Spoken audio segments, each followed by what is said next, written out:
I'm recording it now. All right. So shall we start? Yes. Okay. So again, I'm Greg. I'm a history buff, and I'm going to do the presentation about the Archaic Age tyranny. So first, I want to just say it's interesting that there is three staples of Mediterranean diet, and they are number one, of course, olives, and then grapes and grain, means wheat, barley, and corn. So the olives are obviously is the most important one, and it goes back to legend that it was Athena's gift of olive tree that earned her the position of principal deity of Athens. So I'm going to do a brief recap of earlier civilizations, and the first one would be Minoan Crete. So I don't know, Zach just ran away. Zach, can you just put the map of the Crete? Uh, map of the Crete? Yeah. So these are the kind of like places of ancient settlements in Crete. Obviously, you see the Knossos, you know, the most important one. Um, and just a few words. I mean, we already went through this. Thucydides wrote that Minos of Crete was the first ruler who created navy. So that's kind of probably points to that that this is the power that dominated Mediterranean Sea early in the early second millennium. Uh, so official dates, archaeologist Sir Arthur Evans, the one who discovered Knossos, uh, uh, he called this civilization Minoan. That comes from him, because it's from the King Minos, and he generally put uh, the dates of blossoming that power between 1800 and 1450. So it collapsed, possibly due to revolution or invasion. Very possible that the Mycenaean Greeks invaded it. Also, there is evidence of earthquake and uh, uh, massive destruction as a result. However, one thing that characterized this civilization is that there are very few fortifications found um, uh, on the island, and that kind of led to the conclusion that it possibly was rather peaceful society, and there weren't that many wars going on. Of course, being an island, it's been isolated, and also having the most powerful navy at the time protected it from any kind of invasion for a while. Okay, the next goes the Mycenaean civilization. Uh, well, this is Greece and Archaic Age, but just a few words of Mycenaean civilization. You know, this period is symbolically given dates from 1500 to 1150 BCE. Uh, this is um, you know, abbreviation, you know, BC is an old one. It's before Christ, and BCE is the new called before Common Era. So I'll be using it interchangeably. Obviously, Mycenaean civilization collapsed at the time of the Bronze Age collapse, you know, as we know it. But what we know about that civilization, comparing it to Minoan, that the cities had massive fortifications, and the art is much more martial and aggressive compared to Minoan. So the cities were ruled by warrior elites.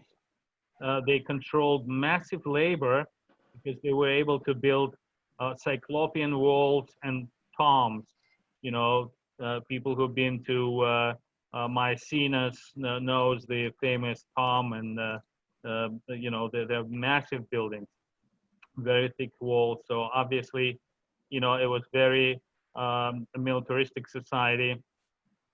So between 1200 and 1150, Mycenaean civilization suffered a massive systemic collapse with evidence in many cities of burning, pillaging, and destruction.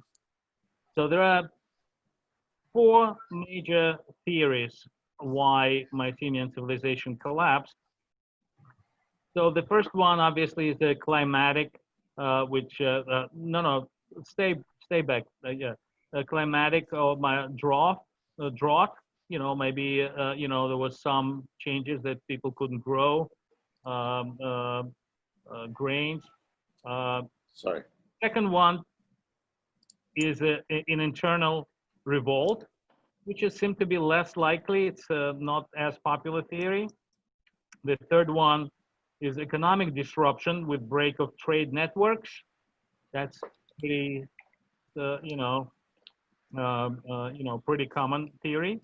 And the fourth one is invasion. Also, I mean, all of these are theories. Nobody exactly knows what happened. So for a long time, there was an idea of the Dorian invasion. Also was derived from a mythology about the Heraclides, conquered, reconquered, came back, and reconquered as Dorians. However, the Dorian invasion currently has been abandoned by historians for the lack of evidence. So this is no longer a kind of solid theory. Very few historians still believe in this. So Greg, we have one question, if you don't mind me asking. On this map, what is the difference between purple and red? okay. So this map is the Archaic period, and the purple is the areas where the policies prevail, and no, I mean the red. I'm sorry, red is where the policies, and the purple is the tribal area, where mostly that tribes and the policies were just developing. Right. And policies are the cities and the Right. settlements. Politics of the cities. We'll talk about this. This is the Archaic. So now, after the Mycenaean civilization collapsed, they come around what we call Dark Ages. So Dark Ages, given a time period between 1150 and 800 BCE. So what happened in these times, there is not much known, and that's why it's called Dark Ages. First of all, there is a tremendous drop in population, and that is evident in the number of graves discovered in that period. So the archaeologists came to the conclusion that the population declined tremendously. There is no support for craftsmen, and almost no artifacts are found in that period. Also, trade is almost non-existent, and there is no literacy found. So this is the time, as you know, the earlier script of what we call Linear B is no longer in use. Actually, there is no literacy of any kind.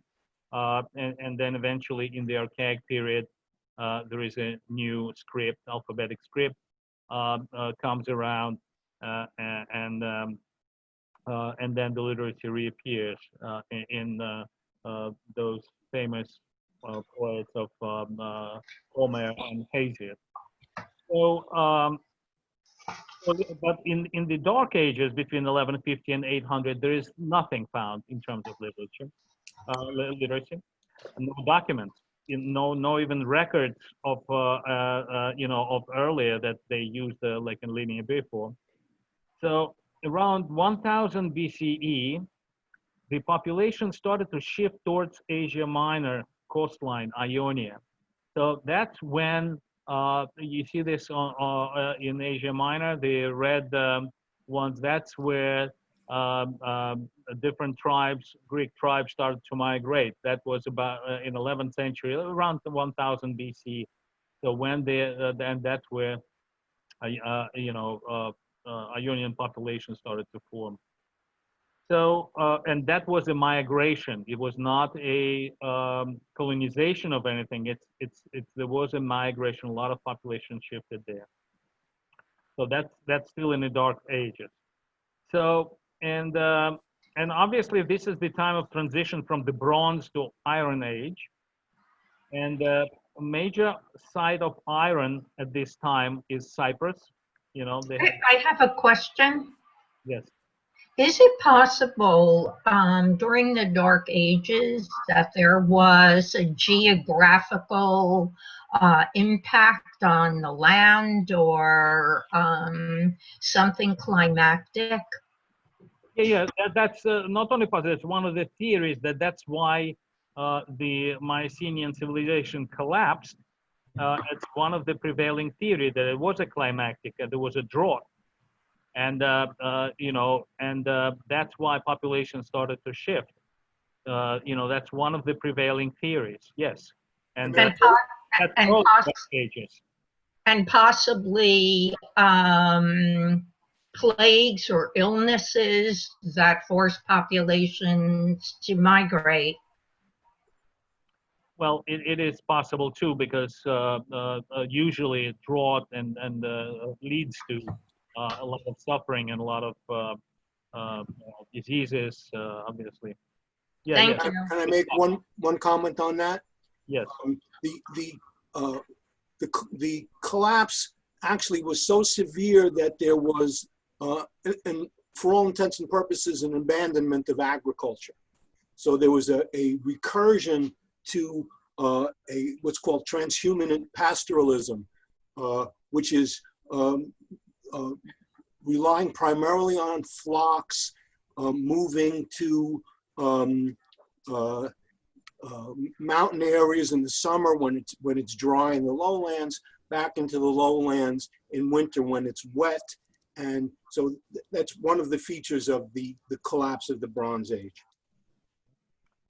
Okay, so now I just went through some of the things that were happening during the Dark Ages, and now we come to Archaic Age. That's the main subject of our presentation. So Archaic Age is defined for the period between 800 and 500 BCE, and this is the time where the Pan-Hellenic identity started to form.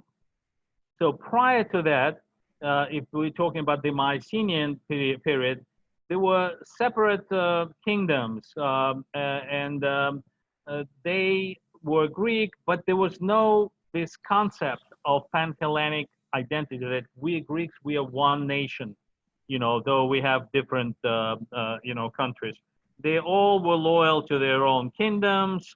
It was their life. So now, this is the Archaic Age, is the period where Pan-Hellenic identity started to form. And what are the things that really identified Greeks? So one of the defining cultural identities was, believe it or not, Homer. Greeks were the people who knew Homer and listened to him.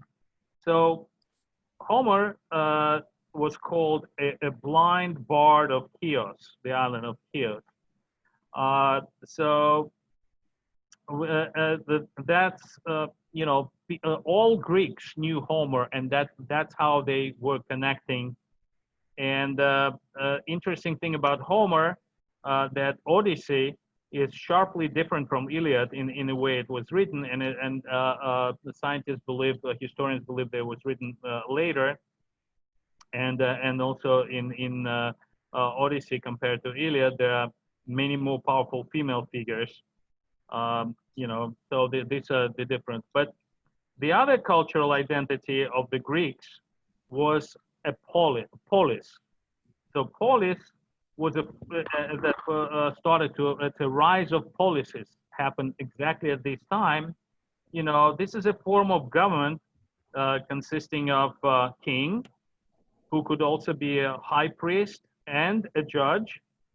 And also, usually they do have council of elders advising the king, and also assembly made mostly of army.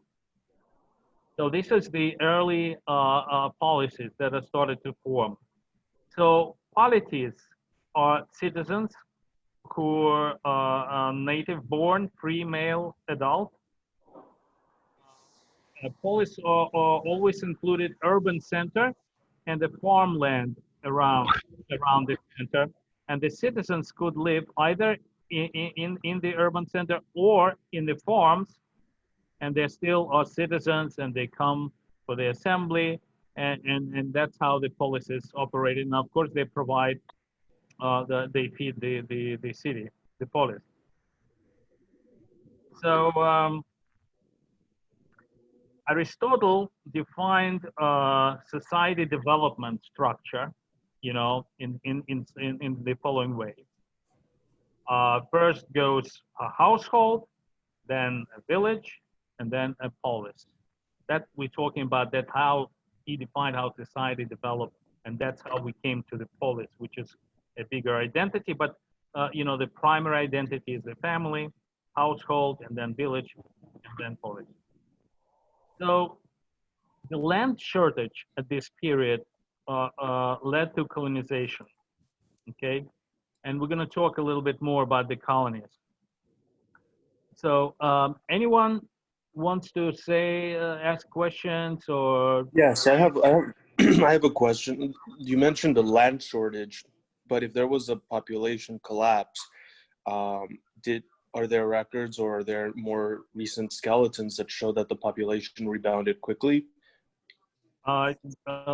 Well, actually, it is the basically indication that population rebounded because they started the process of colonization. Colonization often happens when there is a conflict happens at home, and also when there is an overpopulation.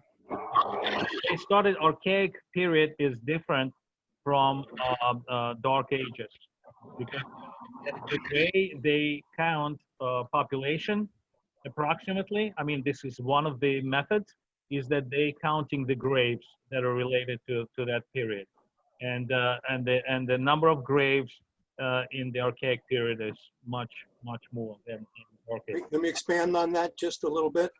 One of the major tools for this is something called survey archaeology.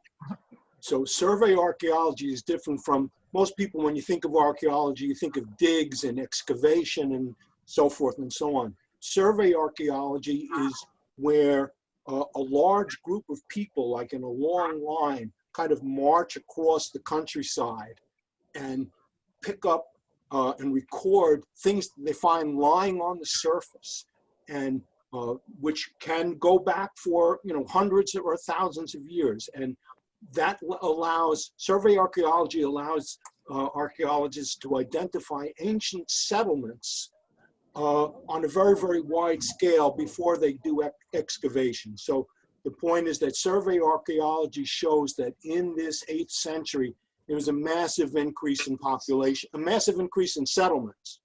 When I talked about the collapse of agriculture at the Bronze Age, this is where agriculture picks up again, associated with this increase in settlement, increase in population, because in general, agriculture, for any given amount of land, if it's suitable for agriculture, agriculture is 4 times as productive as pastoralism in that land.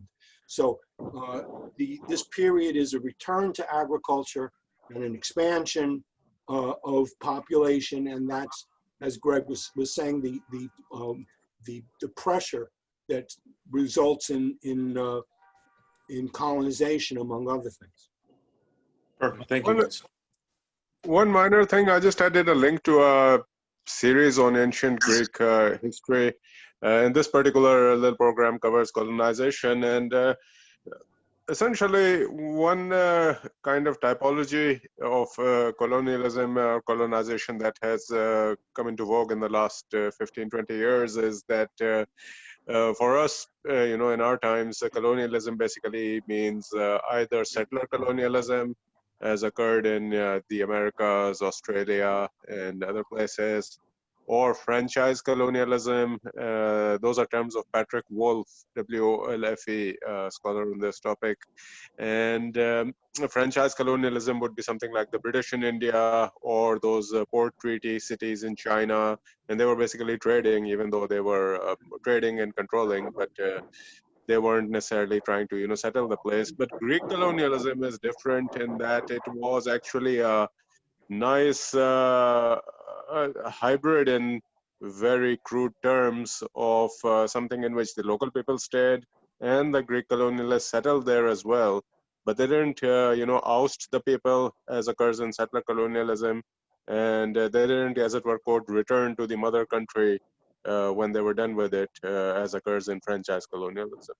Yeah, I agree. Yes, and actually, if I can maybe raise this and say, like, this could be an interesting topic down the line, say imperial types of colonialism versus merchant republic types of colonialism, and like you mentioned, the hybrid model of the Greek various city-states as a hybrid of them both. That's all. Yeah, in Russia, they well, in Ukraine, they have cities Simferopol and Feodosia, which were the colonial Greek towns in Crimea, Ukraine. Again, I apologize if I'm offending anybody, but that's basically to show you how far they've gotten to Black Sea, and they did settle there, and there's still a population of Greeks living in that area. I don't know if they're related to the ancient Greeks, but it's an interesting aspect. To bring it back to the Greek situation specifically, Greg talked about how there was a transition from the household to the polis. So the household in Greek is called an oikos, plural oikoi. So the colonization was essentially the transplanting of an oikos. The leader of colonization effort was called an oikistis, who was the head of an oikos. And so what we're saying is that as the population grew, the idea of the self-sufficient households, which was always kind of never really realizable, tried to maintain some type of existence, even though it was dissolving into the more complex polis. So what you had here really was, as I said, an oikos led by a leader who would frequently be worshipped as a hero or even as a god after the formation of the colony. And it was almost like a sacred act to move overseas and create a colony, and celebration of the oikistis who led them. So this is kind of the way it looked to the Greeks, to take it, not discuss things that happened 3,000 years later, which I think is really distorting to talk about modern colonialism in the context of the ancient Greeks. Okay, let's continue. So colonization.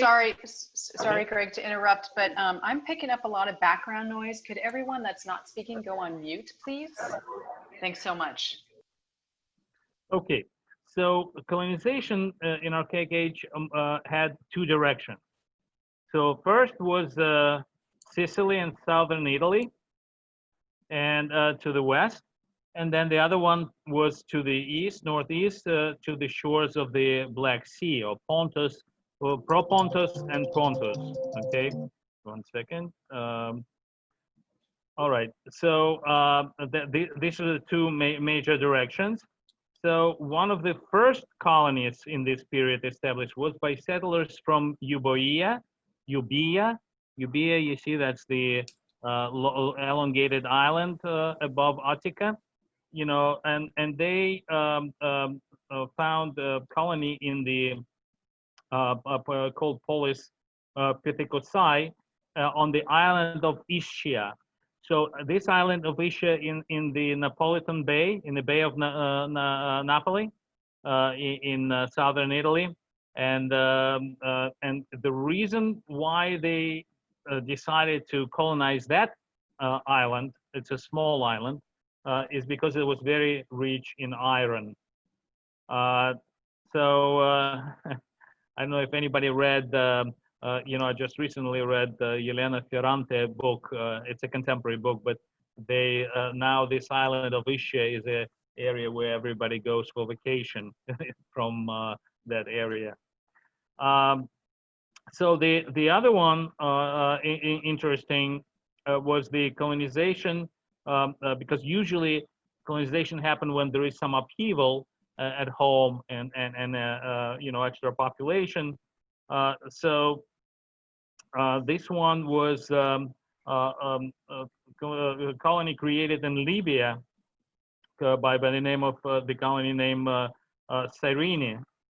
This is the colony was done from the island of Tyra, which is now called Santorini, and they have a legend there that Herodotus wrote about this, that there was a drought in Tyra, and the prophecy told them to go to Libya and set up the colony, and even given them a name, Cyrene.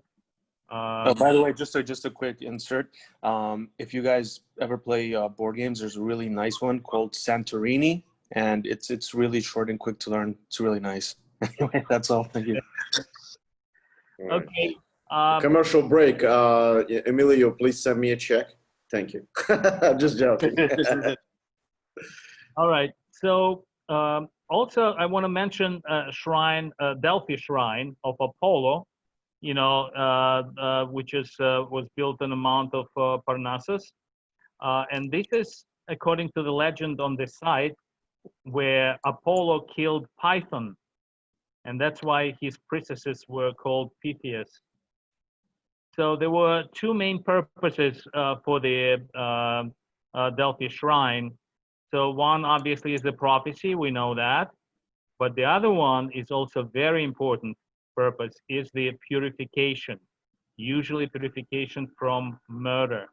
That in order to accept a person back in a society who committed murder, that he would have to go to Delphi and go through the purification ritual.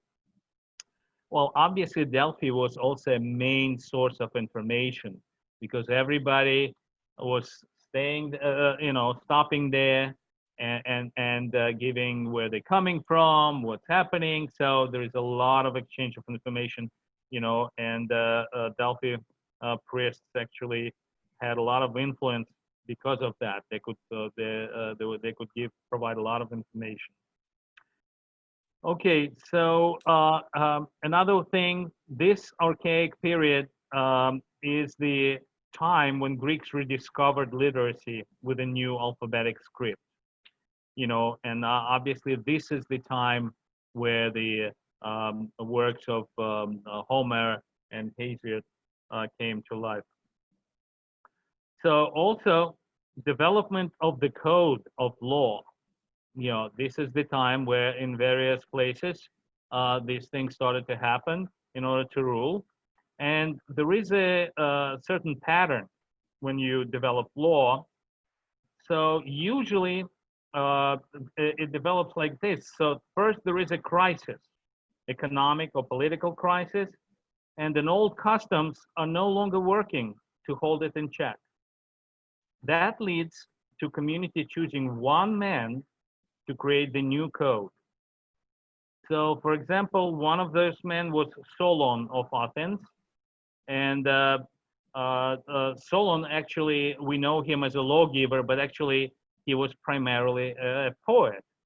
But a poet, an intellectual who was worldly, who traveled widely and learned how other people organize themselves. So when the challenge to the code appeared, and we're talking about I'll talk a little more about Athenian code later on. I just wanted to say a few things about Solon right now. So when the challenge appeared, so they figured that the Solon was the leading intellectual and know what's going on, and they assigned him. They assigned him to do the new code. So the the respect to the code, to the law, was really emphasized because for Greeks it was very important. They created law, and they considered themselves civilized people who lived by the law. So there was a legend illustrating this. So in that legend, a king of one of the Sicilian polis made a law that no arms could be brought into an assembly. Assembly, usually it's assembly of all citizens. So one day he was late coming to assembly because he was hunting with his warriors. And when he came into assembly, he took off his arms, but he forgot to take off the hunting knife. So when this was pointed out to him, he pulled out the knife and killed himself. Thus, he kind of proved the respect to the law, that law is above individual and even king.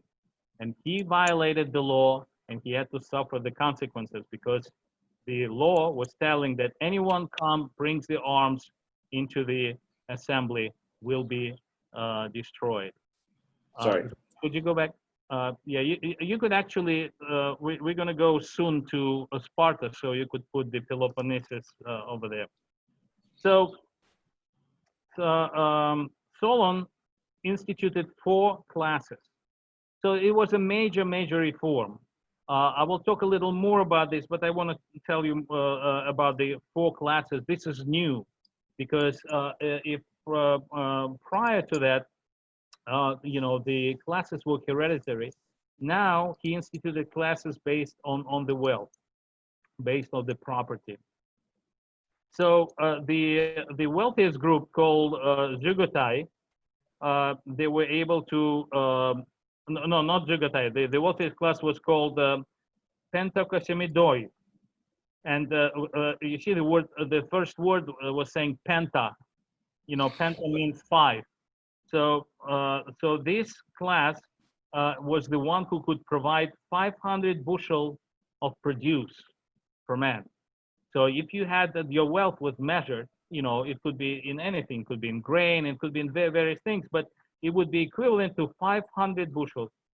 Then the second class was called Hippias, which is a horseman.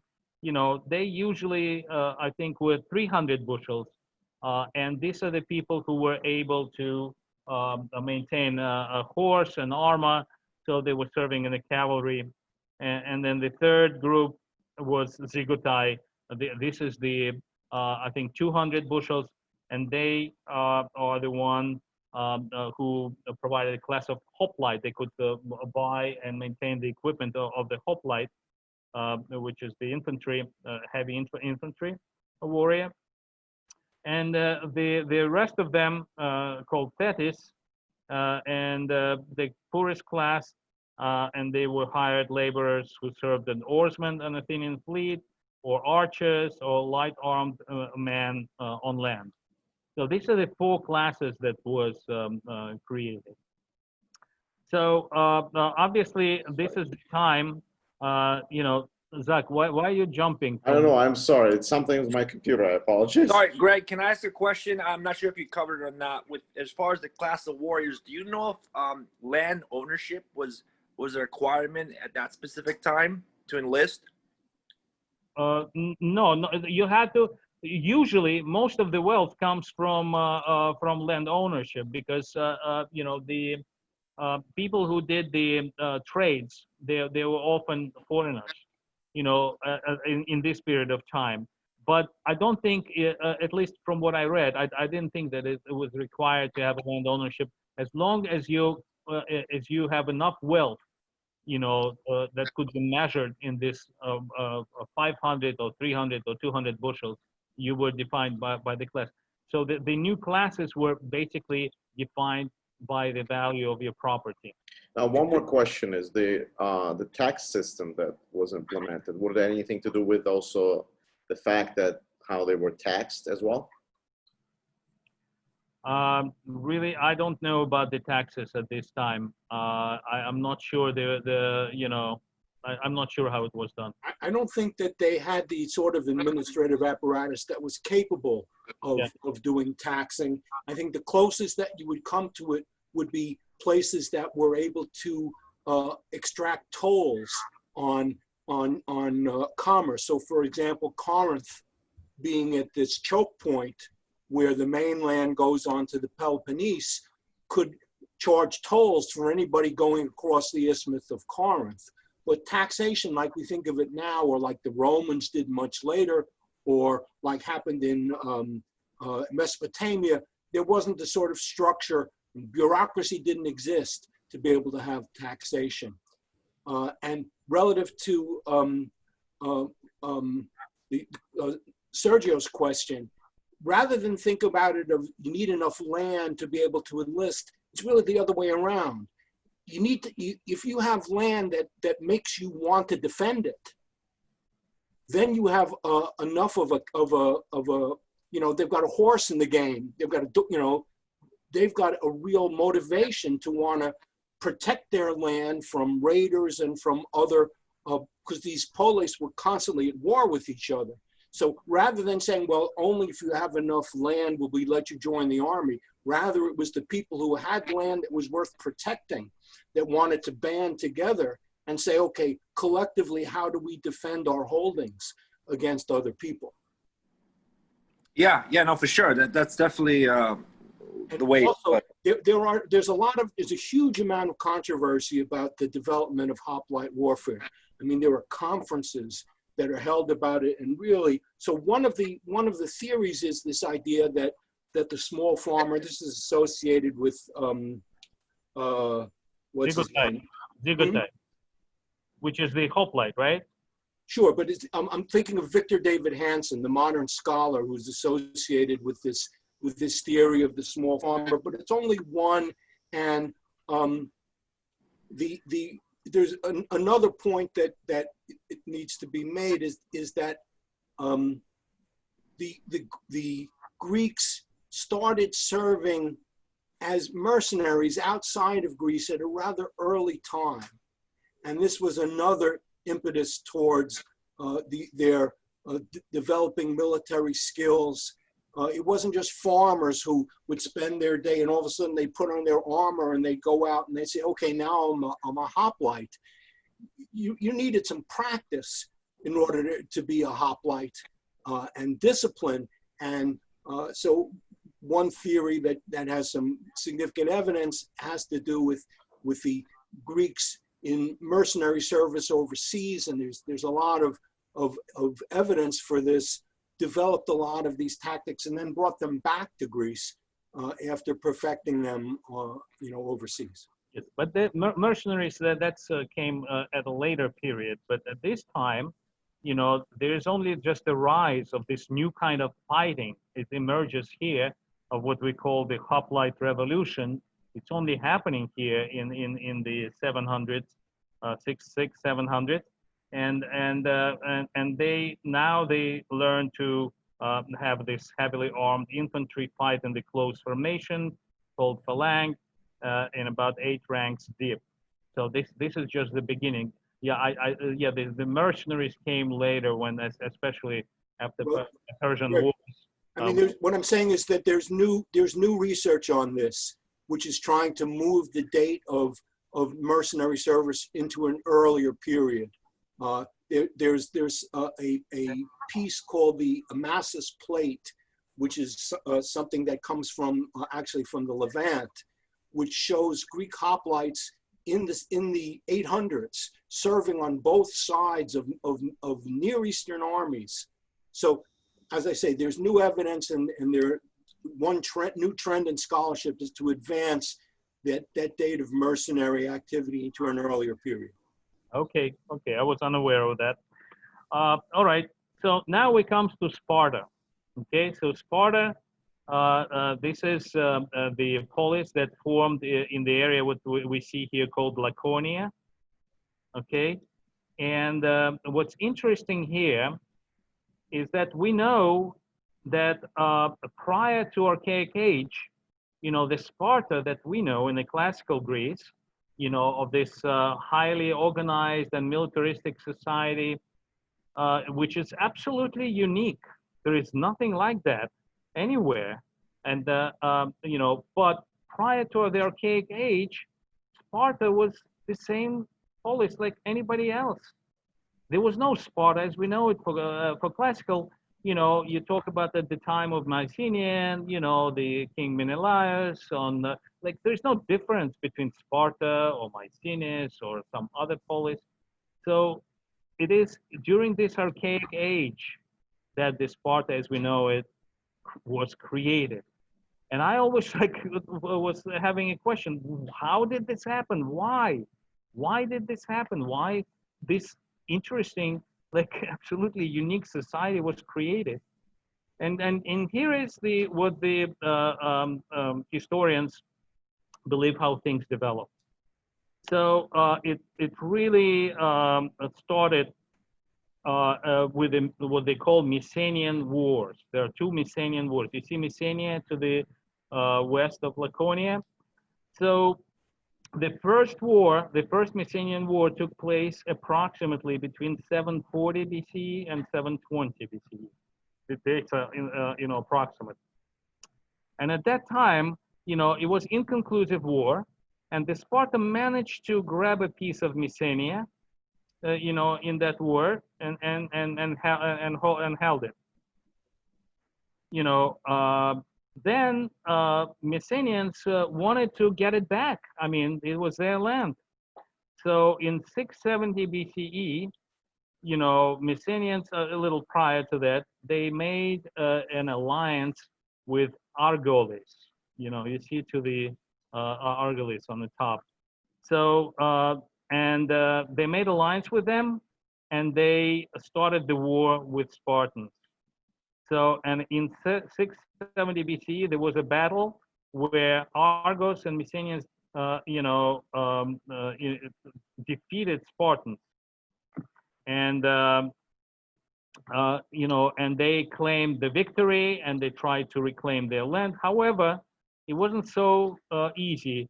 I mean, they probably Spartans by that time were called Laconians, more than Sparta. As you can see, Sparta is just a settlement, and it's just like growing into, it's one of the settlements in Laconia.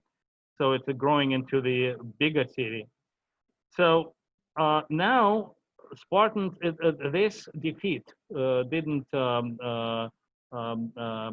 crush Spartans, but it started the new war, the Second Messenian War. And after 20 years, and again, the Second Messenian War was approximately dates from 670 BC to 650 BC, and it is described by contemporary Spartan poet, contemporary to the Messenian War, Second Messenian War, Tyrtaeus. And he is actually writing poetry, calling Spartans to fight to the death for their city. He created this national kind of like a nationalism movement. And the Spartans eventually, as a result of this war, not only they won the war, but they conquered the whole Messenia. So if you look at this map and you see Messenia to the left, you see the green parts. This is the fertile land, and the whole territory of Messenia is a tremendous agricultural area.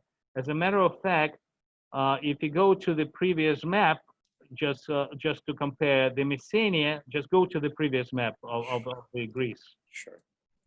Previous, yeah. Look, oh, you don't see Messenia, but anyway, you only see part of it. Now go back. So Messenia is about 3 times size of Attica. You see this Messenia, this territory, is 3 times. Laconia is a valley between two, between the mountains. It has some fertile land, but the Messenia is a huge agricultural area. So Messenian population became state-owned serfs called helots. And in order to control helots that happened to outnumber Spartans 9 to 1, That's how the Spartan society was formed in the very militaristic way, because 10% of population had to control 90% of population, who became practically slaves, or helots, what we call them. So at this point, they started to create laws, and they started to a new way of life, and at this point, we hear about this lawgiver called Lycurgus. So let's go to the next one, to the next. So as you could see, this is not a real name. It's an interpretation of how Lycurgus supposedly looked. You know, because Lycurgus is not really, historicity of Lycurgus is not fully established. It's kind of semi-legendary figure. So we really, what we know about it is from the writings. Okay, there's no definite records about him. However, Plutarch puts him in the 9th century BCE. And he puts them before the first Olympic game. The first Olympic game happened in 776 BCE. And this is really also defining of pan-Hellenic identity, because now people from all over the Greece participate in this competition. So Plutarch puts Lycurgus prior to that. Obviously, from the historians, we know that formation of the ancient Sparta, as we know, as militaristic state, happened probably in the 7th century, in the middle 7th century BCE, to control Messenians. So it's kind of like there is a, you know, we don't know exactly about Lycurgus. However, the Spartans had no historical records, had no literature, and no written laws, which were, according to tradition, expressly prohibited by the ordinance of Lycurgus, excluding only one document called Great Retra. This is a set of laws written by Lycurgus himself, supposedly, and it was written from oral recitation of Delphic oracle. So what happened is that this document, by the way, was never found, of course, but the fragments of it were existing from, you know, they were quoted by other ancient authors, you know, so we know about it. But in that document, they specifically prohibited any kind of writing of any laws, and any literature and anything. So the poet Tarteus, that we know from the period of the Second Messenian War, probably was one of the last who wrote anything, and the society was reformed. So the state was ruled by 2 hereditary kings of Aegead and Europontid families. So both of those families supposedly were descendants of Heracles, and they were equal in authority. So there was also council of elders called Gerousia. They had to be at least 60 years old to be in that council, and they were elected by acclamation. So that means that the assembly of citizens, you know, called people and then clapped or whatever, screamed to acclaim. Greg, one thing. Yeah. Mr. James have a question. James, go ahead. I apologize. Yeah. Wondering if you could repeat the name of that document, please, that you just referred to? Okay, the document called Great Retra, spelled R-H-E-T-R-A.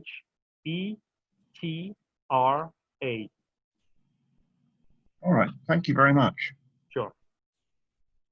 But Was there? And Go ahead, Lisa. Go ahead, Lisa. Go ahead. sorry, I had one other question too, Greg. Do we have any theories on why writing was prohibited? No, nothing, because people were supposed to grow. It was all supposed to be developing military spirit, military training, and I'm going to talk about what they call agog, which is the way how they raised, the youth. And there was no place for any kind of literature or philosophy or anything like that. They were mostly illiterate people. It was not part of their education, except maybe like higher classes. They were warriors. They were prepared to be warriors. They have very rigorous training from early age. There was no time to study other things than developing your character, spirit, and military skills. Thanks, Greg.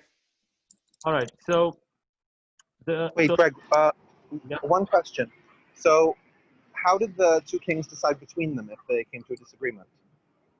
Well, as I said, it was not just two kings. They had they had equal powers. However, there was also a council called Gerousia that consisted of members of elite, and it's a council of elders. You have to be at least 60 years old to be part of it. Let me finish with how the society was formed, and you will see. So there were also an assembly called Appella, so the assembly of citizens. So it was not a kingdom per se. It was much more complicated. That's why there were two kings. There was no tyranny here, So the assembly had a say in the decisions. I would say the kings probably were closer to the idea of a president, that somebody who is delivering, the law or maintaining the law, that rather than creating it.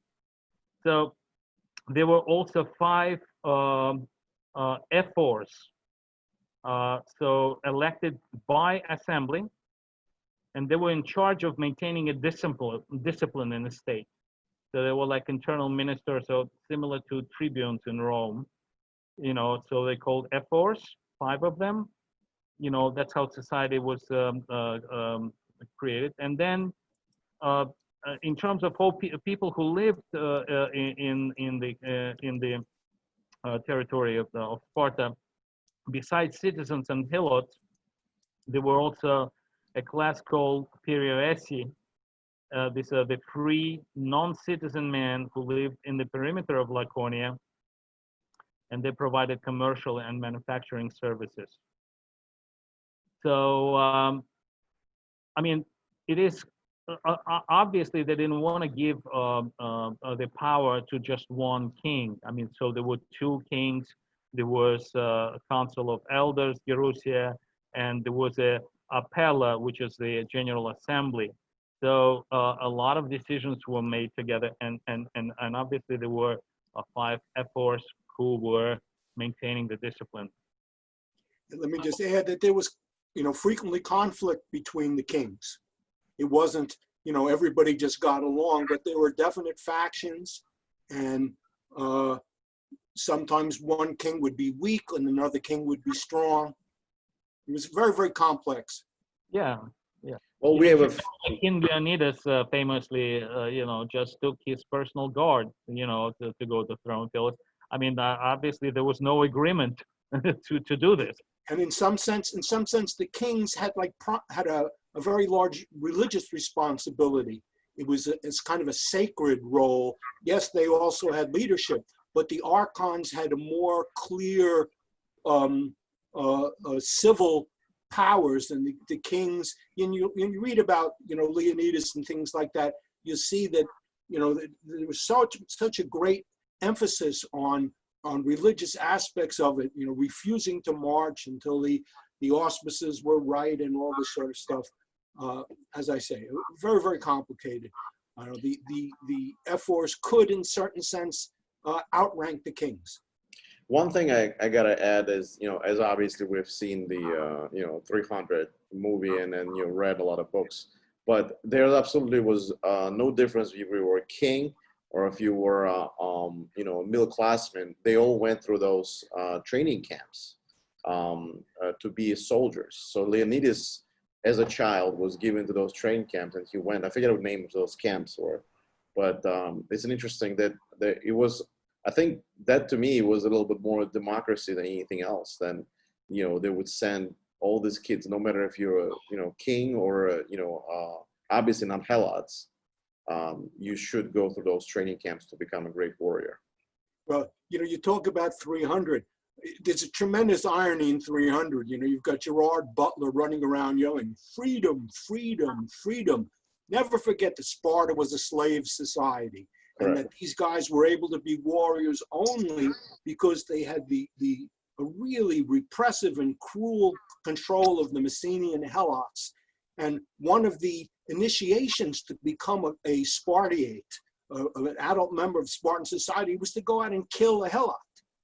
Correct. Yeah, I think that we should definitely not take, or at least be wary when we're taking a 21st century view of it. I mean, we can go back and say why did slavery even end, at least in the US, and mainly because of machinery and then other political machinations. It certainly wasn't an aspirational ideal of all humans are free. It was a political calculation. Now back then, when the only source of labor was essentially manpower, and the helots, let's not forget, they tried to conquer what would become Sparta.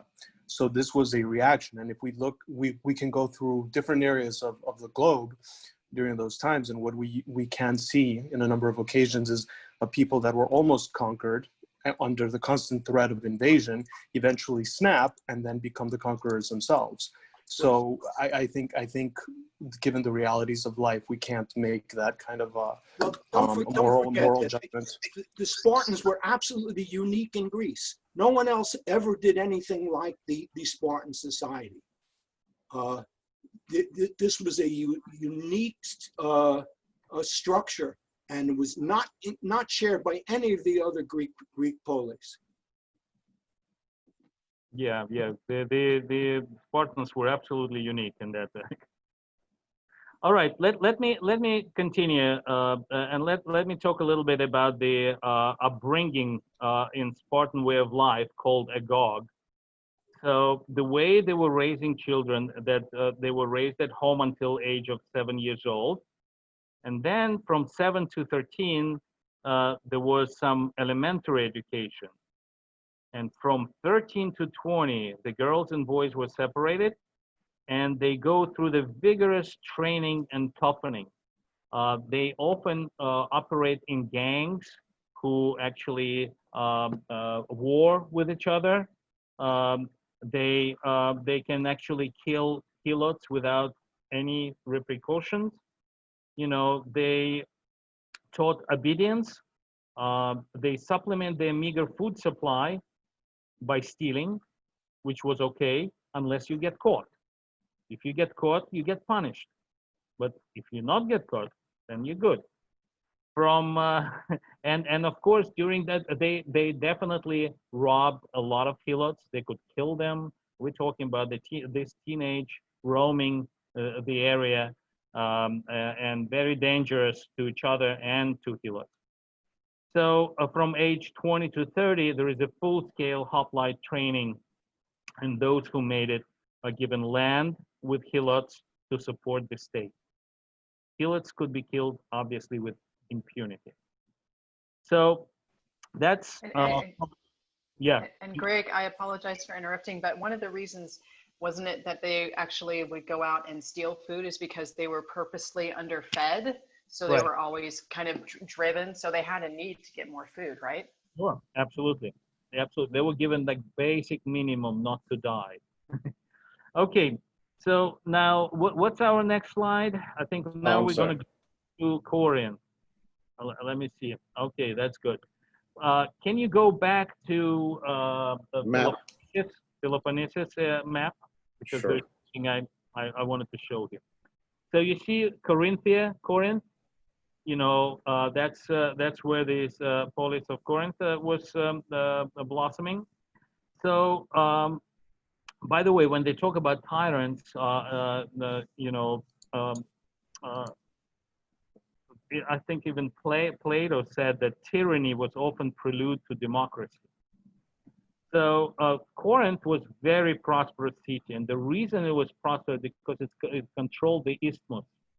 And it's not just the traveling from Peloponnesus into Africa, but the main thing, it was about the trade.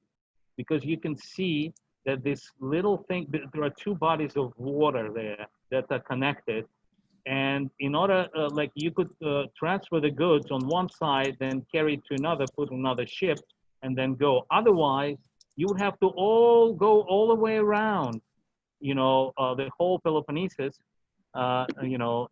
so this port of Corinth was extremely important and very prosperous because of the trade that they controlled by transferring goods to the other side. Of course, they didn't have obviously enough labor force to make a channel, but the canal was actually cut, Corinthian Canal, only in the 19th century. So, but in those days, all the trading goods were carried from one body of water to another. So Corinth became very civilized, a very prosperous city. It actually established colonies on the islands of Corfu and Sicily. The most famous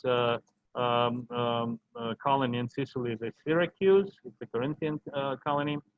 And when we're going to talk about the Peloponnesian War, we'll see how the Corinth stepping in on the side of Syracuse against Athens.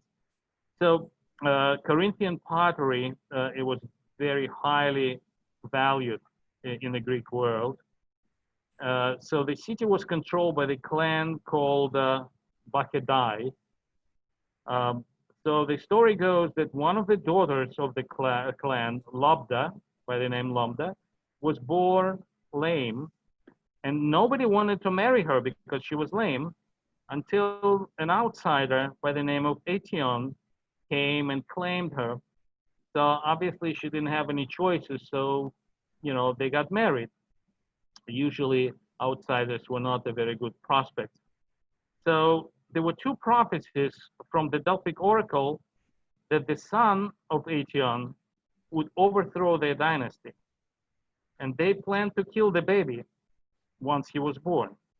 However, the newborn smiled at each man sent to kill him, and none of them could bear to strike the blow. So Labda then hid the baby in a chest, and the man couldn't find him later on. And that's how the man by the name of Hypselus grew up and fulfilled the prophecy and became a tyrant and ruled for 30 years in Corinth. He ruled successfully and was succeeded by his son, another tyrant, Periander, in 627 BCE. So Periander was very famous in Greece. He was considered what they called one of the 7 wise men of Greece, because not only that he was very wise ruler and enhanced the wealth of Corinth, but but he was also renowned for his wisdom. So he ruled for about 40 years, and the legend, interesting, is said that he died by having himself assassinated. He commissioned 2 men to kill him, and then another 4 men to kill the original 2. So nobody needs to be nobody needs to be punished. And he thought that that's the way how to end the tyranny. So as far as the 7 wise men, obviously, I can't name you all 7, but Thales of Miletus and Socrates were, and Periander, obviously, and there were 4 others. I don't remember exactly who they were.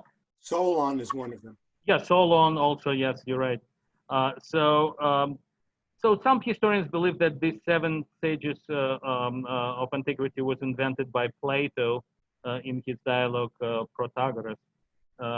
Very possible, but that's the story of Corinth. All right. So now we're going to move.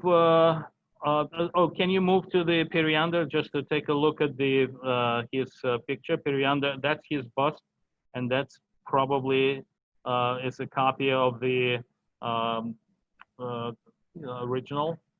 So that's we pretty sure that's how he looked like, unlike Lycurgus, who is a semi-legendary figure and the contemporary interpretation. Okay, so now let's go to Athens now. This is like really the major part of this presentation.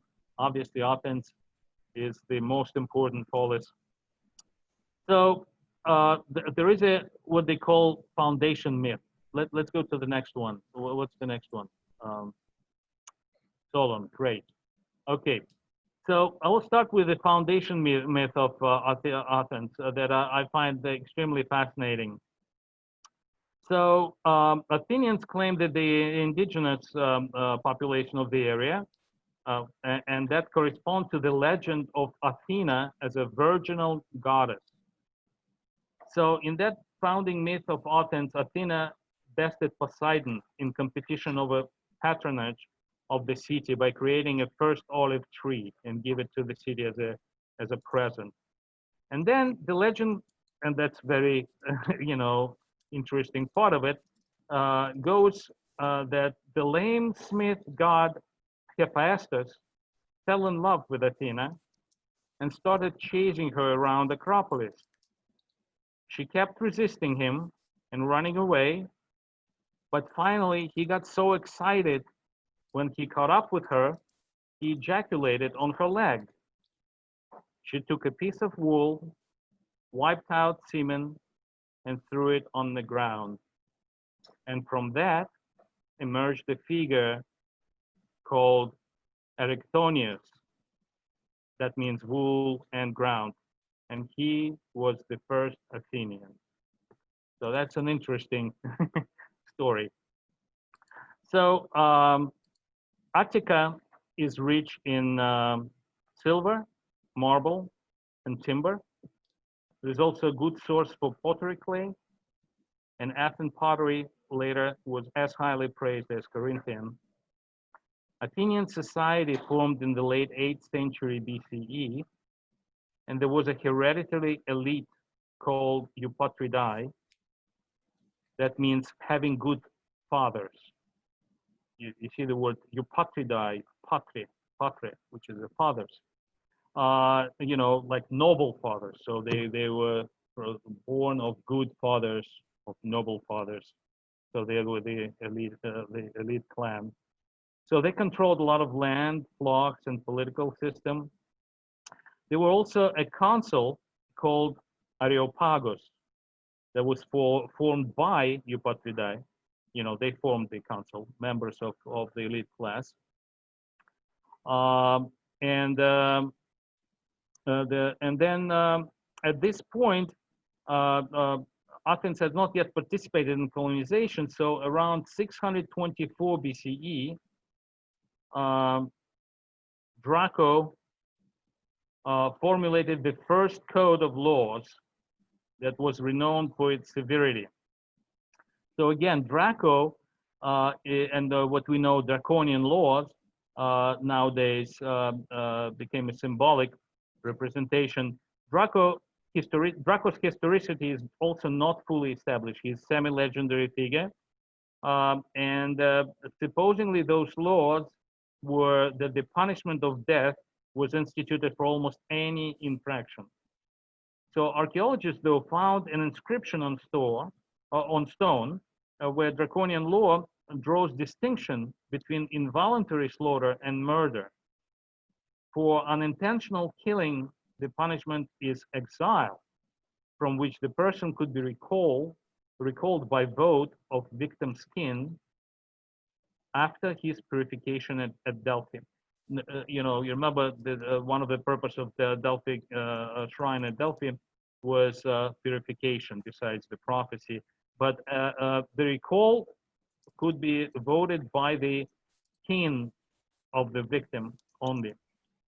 So when they found this inscription, they probably thought that maybe draconian laws were not that unreasonable as it claimed to be, because they had a distinction between, involuntary murder, involuntary killing and murder. So who knows? So around 620 to 610 BCE, Athens sent first colonizing group to the area of Hellespont and set up settlement on both sides of Bosphorus. So this was one of the first colonies from Athens. But it was not a Byzantium. Byzantium was a colony of Megarians, also from Attica. So now let's talk a little bit about Solon. So at the end of the 7th century, beginning of 6th century BCE, these draconian laws, were used to rule the city, and there was a major economic tension arises at that time. There are many theories why, but the result is that the sizable population of citizens ended up in debt bondage. So according to draconian laws, if you don't pay your debt, you could be sold to slavery to the person you owe money to. And that created a lot of problem because a big portion of Athenian citizens became slaves as a result of it. So, and this is the time when Solon, as the leading intellectual and renowned poet of the time, was given the task of creating new laws. And he really conducted a major reform. You remember he organized the four new classes. That's to diminish the elite class. So traditional date for Solon reforms is 594 BCE. And the sources for this are histories of Herodotus, Athenian constitution ascribed to Aristotle, Plutarch, and Solon's poetry itself, because he wrote about this in his poems. So his economic reform, was basically to resolve the situation that the debtor could be sold as a slave, or he would run away, so they lose population. So Solon instituted a one-time sesactea, which is a cancellation of all debts. This was to prevent revolution, because people were ready to revolt, because they were born free citizens and now they're slaves, a lot of them. Then the law was established prohibiting any Athenian holding another Athenian as a slave. So this way, there is no more selling Athenian citizens as slaves for debt. So, and again, he established those four classes. Landowners, 500 bushels of produce, hippies, horsemen, 300, the Zegutai, knights or hoplites, 200, and then the Thetis is everyone else. So he changed hereditary classification to the property one. So that was major part of his reform. The other institution established by him was ecclesia, which is the assembly of all citizens. That's really a big one. And also a council of 400. He introduced the right of legal intervention and the right to transfer legal case from magistrate to jury court. And by this, Solon laid ground for creation of Athenian democracy. Now, at the time when Solon was living, we have another personality comes to light, and this is the future tyrant Pisistratus. Now let's go to the next one. Okay, let's stop here. I'm going to talk about this picture. This is a representation of one of the events. Okay, so the word, by the way, it's interesting. I found this interesting. The word, you remember that in Athens, at the time of Solon, there were three archons, who were ruling the city. Like there was Archon who was responsible for military, Archon who was responsible for internal affairs, and a third one, I forgot for what, but there were three archons. So the word anarchy comes from the Greek word anarchia, which means a time without archon. I found this pretty interesting. So new tension arises in Athens later. As a result, like Solon reforms were done, and then eventually society develops.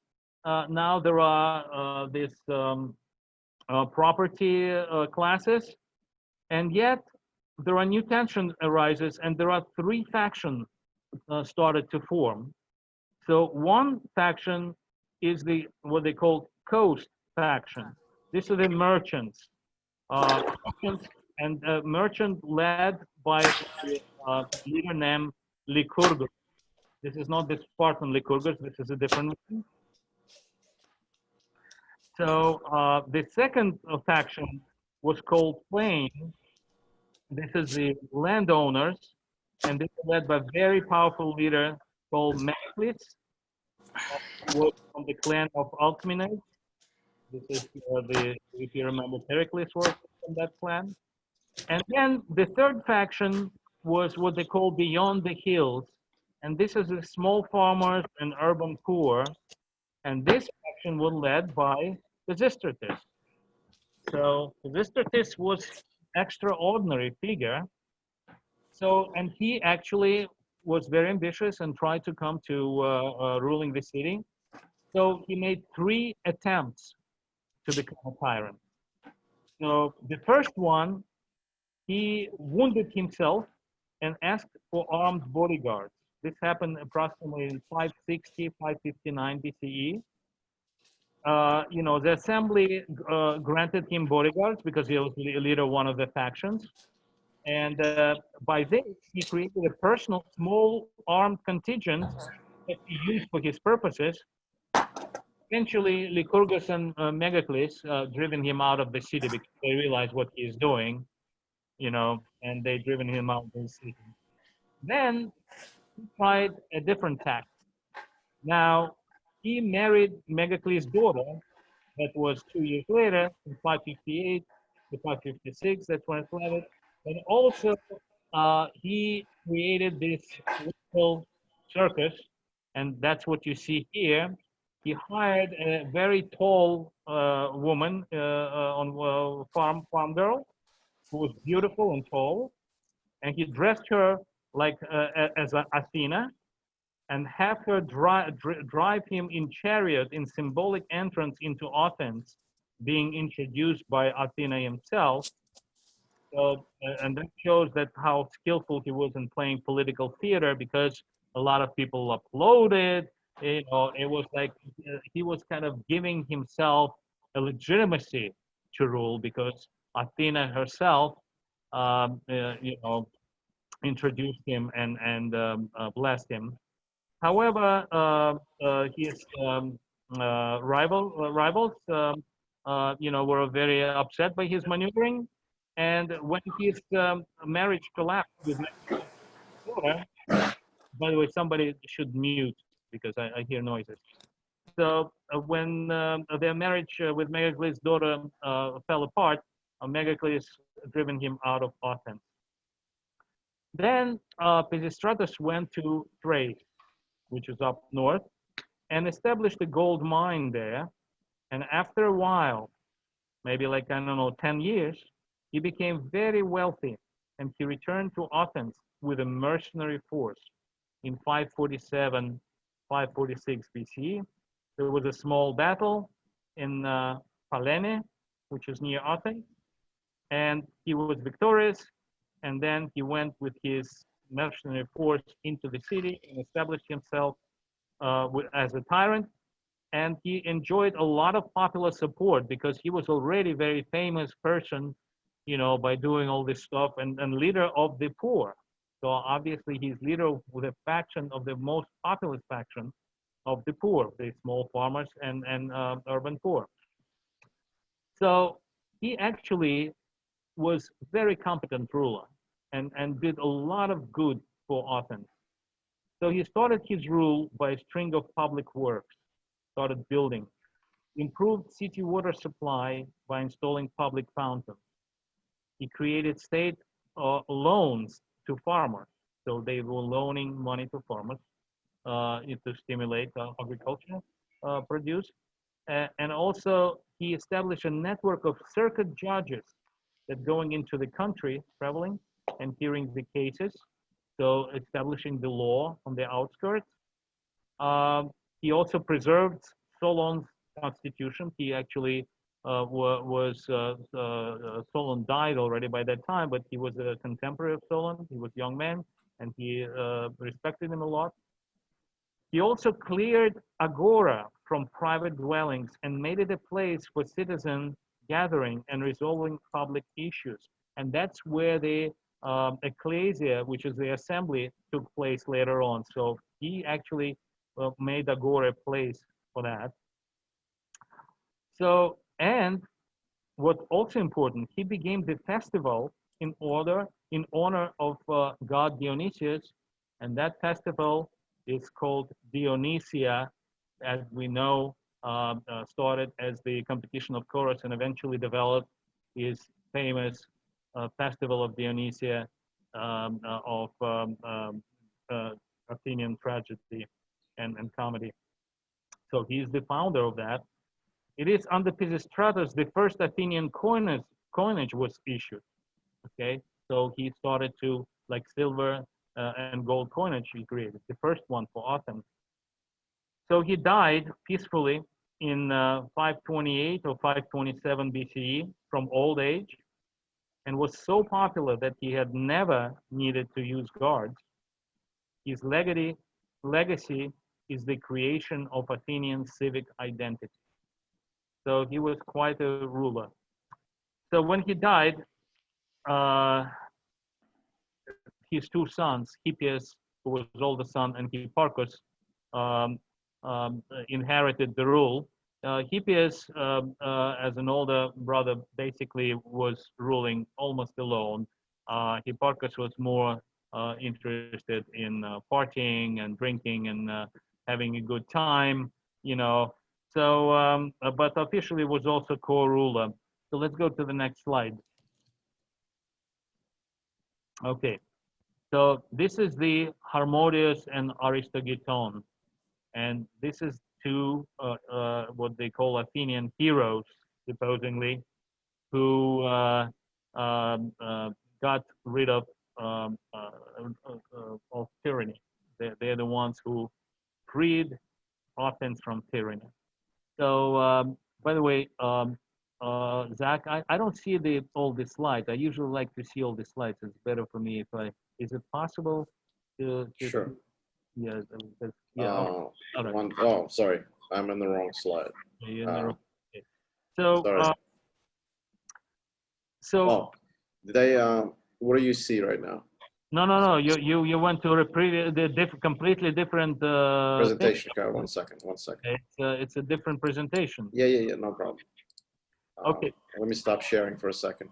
So Hipparchus fell in love with a young youth by the name of Harmodius, and you know, obviously it was very common for people to be bisexual there. And okay, yes, great. Okay, good. And who do we have after that?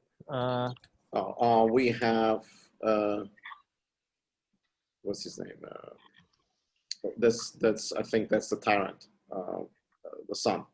No, Clisthenes. I'm sorry, Clisthenes. Okay, all right. Okay, go to the previous one. Okay, all right. So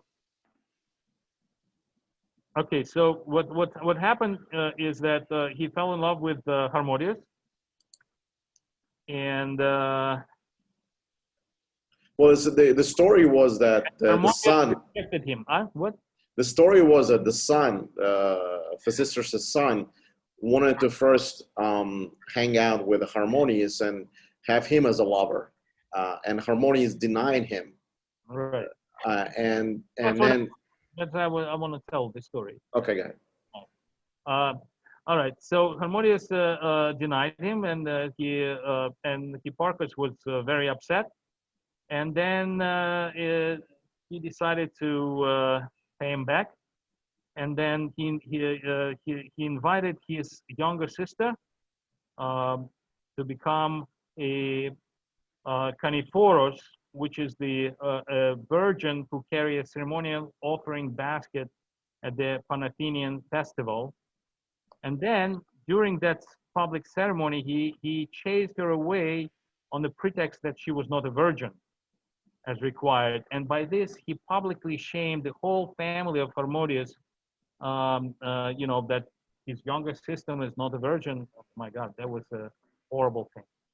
So Harmodius also had a lover by the name of Aristogiton, and both of them, they swear to kill both Hipparchus and his brother Hippias. So they created the plot, and in another Panathenian game in 514, they managed to kill Hipparchus, but Hippias survived and remained in power for another 4 years. But in that 4 years, he became increasingly oppressive tyrant, and eventually that caused a revolt. So in 511 BCE, Hippias was expelled and took refuge in Acropolis. At this point, Spartan king Cleomenes came to Athens to help politician Isagoras to capture Acropolis, because he wanted to weaken Athens and wanted to gain more power when he heard that there are problems in Athens. So eventually they made an agreement with Hippias. Hippias was exiled, and in one of the versions, the historian by the name of J. Ober, he writes that Cleomenes attempted to take over Athens and dissolve Athenian assembly, but Athenians united, revolted. They besieged Acropolis, where Cleomenes now resided, and on the third day, Cleomenes surrendered, and Spartans withdrew. So now we come to the point of where real Athenian democracy is being formed.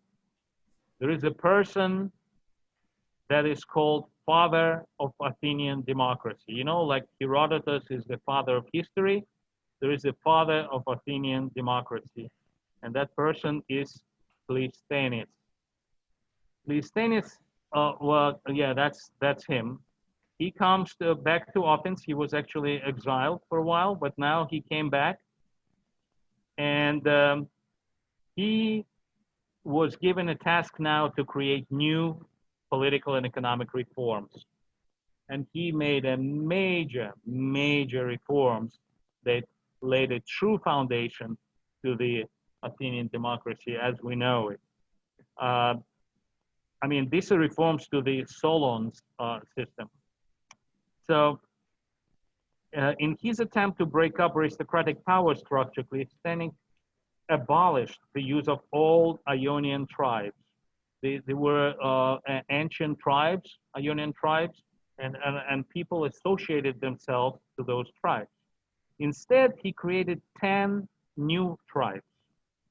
All citizens were assigned to one of these tribes, which were made up of members from each of the 3 geographical and traditionally rivals of Attica. You remember at the time when Pisistratus was coming to power, there were 3 major factions, the coast, plains, and the hills. Coast merchants, plain landowners, and the hills is everybody else, meaning the small farmers and the urban poor. So these factions, Cleisthenes, he mixed them up because he assigned people from all of these factions to different tribes. So no longer those factions could exist because now people have different unifications. They had different identities. Now they were supposed to be identified by the tribes. As a matter of fact, I often think, I remember interview with Singaporean leader Lee Kuan Yew, you know, and he was describing how he reformed the Singaporean society to become so successful. And it is absolutely that he probably based it on Cleothenes' ideas, because he basically mixed people by their ethnicity. He divided Singapore in a small districts, and there are, you know, and in every district there are a certain proportion of people of different ethnicities could live. So you could not have a community of one ethnicity anywhere, and eventually people mixed up and developed. Yeah, I'm still on my call. It's Sure. good. It's very What? interesting. Lisa, can you mute your lines? So that's what Cleomenes basically did. Cleisthenes basically did. So he mixed up all of the factions. There were 3 factions. There were all tribes, Ionian tribes. He mixed them and he created new identities. Eventually, they developed of the 10 new tribes, and they were from all classes. In every tribe, all classes were represented. So now, also the way he created the structure, the political structure, is that, for instance, they had a jury in the law courts, and they had equal number of jurors from each of the 10 tribes. So if each jury that was formed had equal amount of people from each tribe, so that means that each tribe of those 10 new tribes participated in the law. So Athenian legislature also included a deliberate body known as boule, and which is equivalent to our understanding the Senate. So it was made up of 500 members, 50 from each 10 tribes. So 50 people were from each 10 tribes were taken, and they created the Senate, one of the major ruling bodies. They were chosen by lot, not because they were deserving, but by lot, and served for a period of only 1 year. A person could serve in boule only twice in his lifetime. That means that over the period of time, almost all population of Athens were involved in legislature and helped ruling the society. So the boule would meet every day except festival days and propose legislation which was ratified by ecclesia, which is the assembly of all citizens. So that's what the true democracy looked like. All citizens had to ratify those proposals. So again, all citizens sooner or later were drawn into the governing of the state over the time. So the popular courts with juries of no fewer than 201 juries. So any case, the minimum amount of juries were 201. So the largest body of jurors for very serious cases could be up to 2,500. So they heard a variety of cases. There were no lawyers, by the way, in Athenian society. The army was managed by Polemarch, together with 10 generals, one elected from each of the tribes. Generals could be reelected indefinitely, and as an example, Pericles held the rank of general without interruption through most of his career. There were 9 archons now. There used to be 3, now there are 9 archons. This is like ministers. They served for a period of only 1 year, and they ruled the society. So Cleisthenes introduced ostracism. That's what the word ostracize come from. So ostracism is a very interesting mechanism, and I'm gonna tell you how it operated, because we heard a lot about it, but there are basics of it. So the ostracism was decided by the quorum of at least 6,000 citizens. They were talking, called ostraka. Could you go to the last slide, please? You see, this is the piece of stone where the name of a person written. This one in particular, by the way, is the ostraka for Aristides. If you remember, Aristides at the time prior to the First Persian War was ostracized, you know, and later on helped Themistocles, a Second Persian War. I'm sorry. So this is the ostraka. This is where pieces of stone where you would go to the scribe who would put the name that you want to ostracize. So each citizen would take one ostraka, write the name that they want to ostracize. A minimum of 6,000 was supposed to be quorum. So those ostrakas were deposited in a vase, and a person with the name of the most ostrakas was exiled for 10 years without appeal. So there was only one person per year could be ostracized. The first ostracism was applied in 488 BC, which is like, I don't know, what is it, like 25 years after. And the guy by the name Hipparchus, that's not the son of Pisistratus, but it's from Pisistratus clan by the same name, was ostracized. And however, he was ostracized one person per year. He was ostracized for 10 years. However, his property was preserved. And when he was returned, he assumed full civic rights. So ostracism was done to prevent tyranny. That's the whole idea. That's the main purpose of the ostracism, was to prevent tyranny. Because if people have a tyrant and they're dissatisfied with them, the ecclesia, which is the assembly of citizens, could actually expel him by the law, through ostracism. However, in reality, they didn't have a tyrant after that. You know, it became a tool in a struggle between clans of elites, because clans of elites influenced citizens to ostracize the leaders of the opposite elite. So that. Greg, we have a couple of questions, if you don't Yes. mind. One question is, did they ever? Before, hold on a second. Sure, sure. The traditional date of these reforms is 508 BCE. Okay, now let's stop and let's have all the questions and additions. Let's talk, and then I'll continue. There's a little piece left. Adrian, would you like to ask your question, please? Hello? I apologize. As I was going with this, as I was going in this, I couldn't read all the. Well, I'll read the question. Did the average citizens know how to read? He said he was in a train. I'm sorry.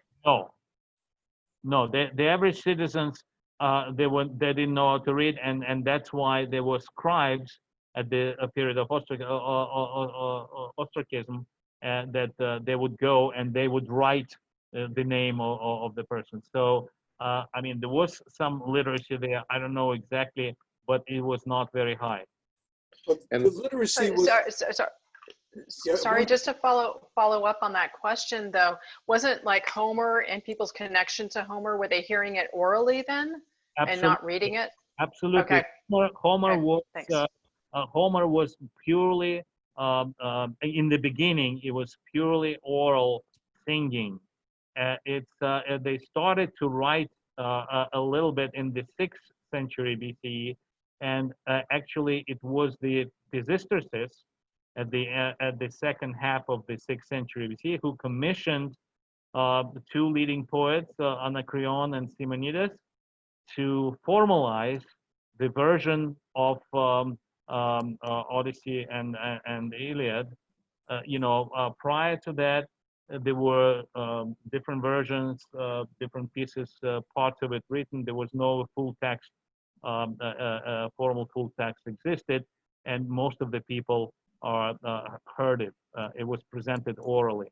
Nobody was reading it. Can I make one comment on that? Of I course. mean, Greg is absolutely right. However, don't take it too far the other way. Literacy was not completely rare. It's not like Mesopotamia where it was a high skill. So, for example, you can judge it by looking at Greek pottery. So right around 600 BC is when you start to see potters inscribing names, their own name and the names of the characters that they're depicting on the pots. And these potters were not aristocrats, you know, they were just working guys. So you could see that they were becoming literate already, you know, at the beginning of in the early 6th century. And this thing that we're looking at right here, by the way, ostrakhan is not a stone, it's a pottery fragment. An ostraka is a piece of pottery. And Aristides, there's a famous story about him that a illiterate citizen asked him to help him, didn't know who he was, but asked him to help him write his own name on the ostrakhan to ostracize him. And Aristides, who's known as a very upright man, helped the guy write his own name so that he would be voted to be exiled from Athens. Okay. Any other questions or additions? Anybody want to say anything before I continue? No, can go ahead. Continue. Okay, so now I'm coming close to the end of my presentation. I just wanted to say a few words about Herodotus, who is the main source of that period. So Herodotus of Halicarnassus was born in 484 BCE, but you know he traveled and he wrote a lot about Persian War, but also about this period. He had a number of influences, because I think it's very important to understand who were the influences on Herodotus. You know, so, and the influences were, one of this, of course, Thales of Miletus, and he was a philosopher besides all things. We talked about his prediction of the eclipse, but his ideas were the prime substance of cosmos is water. Then he was a pupil philosopher Anaximander, and who was very famous. He traveled to Athens, was friend of Pericles, and he was saying that his main idea was that there is something, the concept of something infinite or immeasurable, you know, that's related to cosmos. So the other one, you know, of the influences on Herodotus was the philosopher Anaximenes. So they said that the main substance is air. And so the whole idea that all of these people, the way they influenced him, they were trying to understand things in the rational, secular, physical sense. There are no gods here. There are no, you know, there are no divinities. There's nothing. It's really rational, physical sense. And for the time, it's really bold and daring, you know, for these people to come up with these ideas and completely get outside of religion, you know.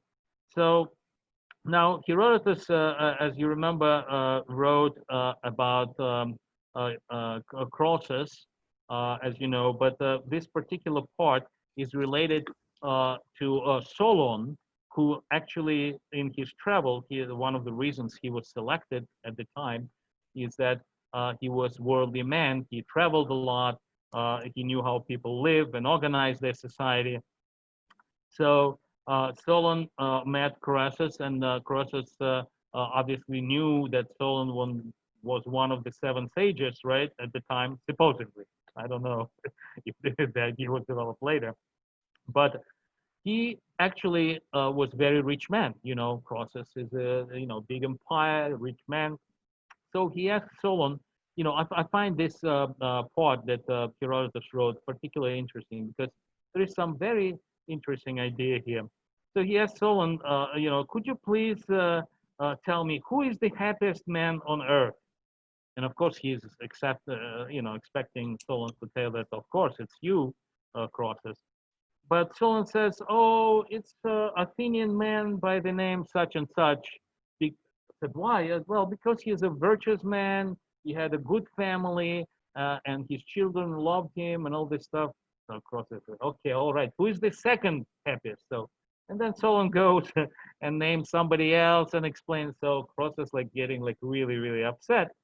And Solon understands what's going on, and he tells him, Croesus, life is changing every minute, and therefore, no man could be happy until he's dead, because up to that point, he could only be lucky. And come to think of it, I mean, you may think that you're happiest man, and then things change in life, and you, a most unhappy man. So after that, the Croesus' favorite son was killed in the hunting accident, and Croesus was devastated by this incident. And of course, you know that later on he famously got himself involved in a war with Cyrus. That was also devastating. So clearly, if he thought himself the happiest man, he was, seriously mistaken. But I think that idea that the man could be happy only after he's dead, I think it's really kind of strikes me as something very interesting philosophically. Okay, so the other thing is Herodotus actually saw the pattern through history that how society develops. That usually there is a ruler that doesn't have enough, and then he wants more, and then he does something rash, and usually involves crossing a boundary, and then suffers the consequences. That's when he wrote about the crosses. He kind of emphasizing the pattern that he sees in other rulers as well. All right. Okay. So on that, I am going to finish. This is the end of my presentation. And I don't know if you guys have any questions, first of all, or any additions, any comments, please go ahead. Does anybody have any questions? Greg is open for Q&A, or anybody else that could answer. So it was, first of all, Greg, it was an amazing presentation. Enjoyed it thoroughly. Greg. It was, very thorough, and I guess, I opened up the channel on YouTube, and I guess we can create chats there. And a lot of the things that you have said, would you be able to maybe send me your, notes, and all people are interested in different names and places and stuff like that.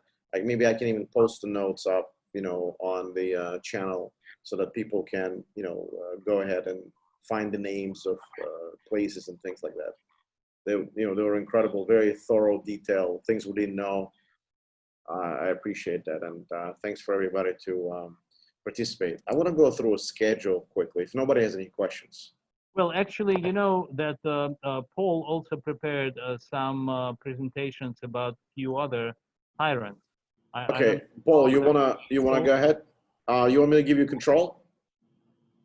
No, I don't have any slides, so I can just okay, talk. Go ahead, just talk. If you want to go back to that map that Greg had of the Peloponnese. Sure. That's, like the second map he had. You got it.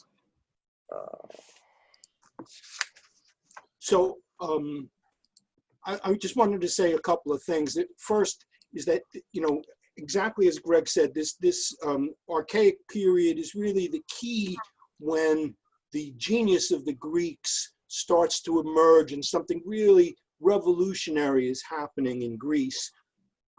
One thing that people must be aware of is the critical influence of the Phoenicians.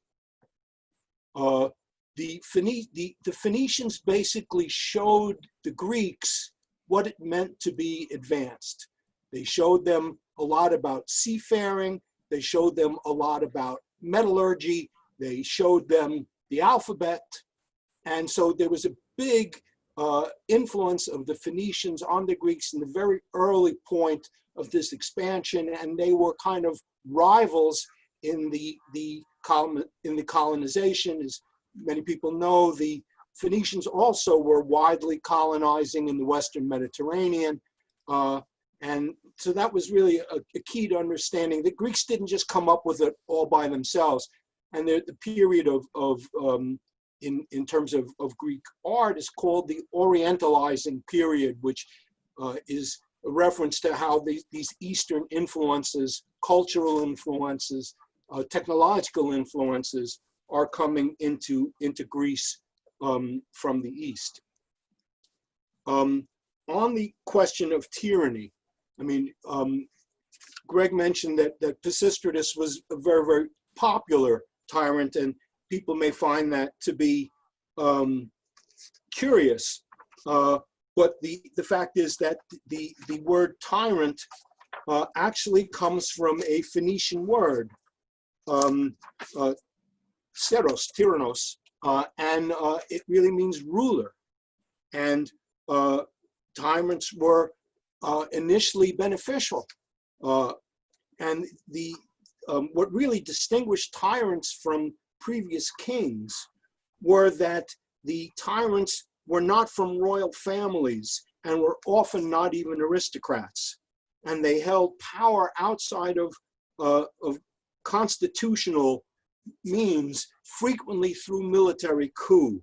They were usurpers, and they seized power by force, but they also reflected the fact that you had this tremendous growth of the population and an increase in prosperity. So the monopoly of power by the aristocracy couldn't continue. And the tyrants became the vehicle by which the power of the aristocrats was reduced and ultimately pulverized. The first tyrant, according to Aristotle, was a guy named Phaedon of Argos. He was actually in the royal line, but he wasn't satisfied with the circumscribed power of kingship. So he staged a coup d'etat and ultimately seized control of Olympia. So Greg mentioned the battle between the Argives and the Messenians against the Spartans in 670 or 669 BC, which is the Battle of Hysia.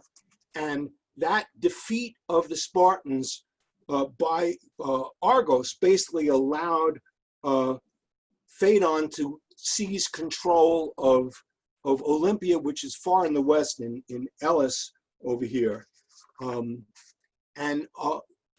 The sort of things that he did was that he standardized weights and measures, which the idea of the medimos, which was a measure of land used in the Peloponnese for hundreds of years, was established under Phaedon, and people compared that to the French Revolution that established the metric system. The other thing was that he had an expansionist foreign policy, which he mythologically justified by declaring himself the heir of one of the three sons of Hercules, Temenos, who mythologically was given control of the northeast Peloponnese. So Phaedon claimed Epidavros and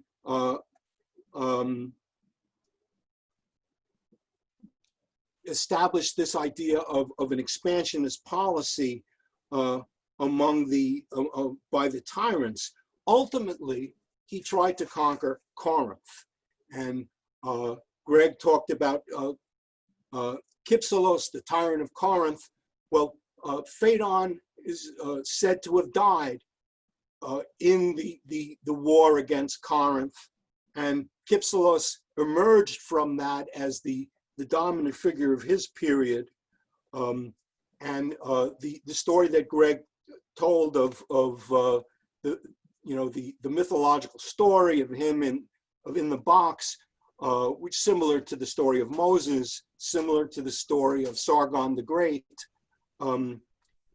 is seen by historians as basically reflecting the fact that he was very popular, that this demonstrated his popularity, and he basically seized the land of the aristocrats and just redistributed them, which would tend to make you an extremely popular person. The thing that he built, one of the important things that he did was something called the diolkos. Greg talked about how not only did Corinth connect a land route between the main mainland and the Peloponnese, it also connected the Aegean side to the Gulf of Corinth. And so this diolkos was basically a set of causeways with tracks for rollers that enabled them to basically ease the carrying overland of ships and cargo from one side to the other, so they didn't have to go all the way around. And the southern tip of the Peloponnese, which was called the Cape of Malea, was known for treacherous seas and storms, a very dangerous passage. So it was a huge economic advantage for the Corinthians, and the tremendous point where Corinth basically initially joined and then surpassed the Euboeans in the effort to colonize the rest of the Aegean world. I'll talk only of one more tyrant who was known as Cleisthenes of Sicyon, not to be confused with Cleisthenes of Athens.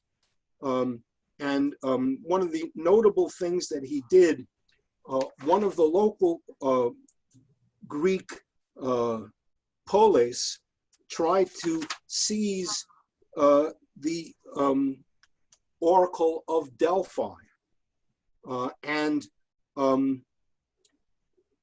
Cleisthenes organized basically a pan-Hellenic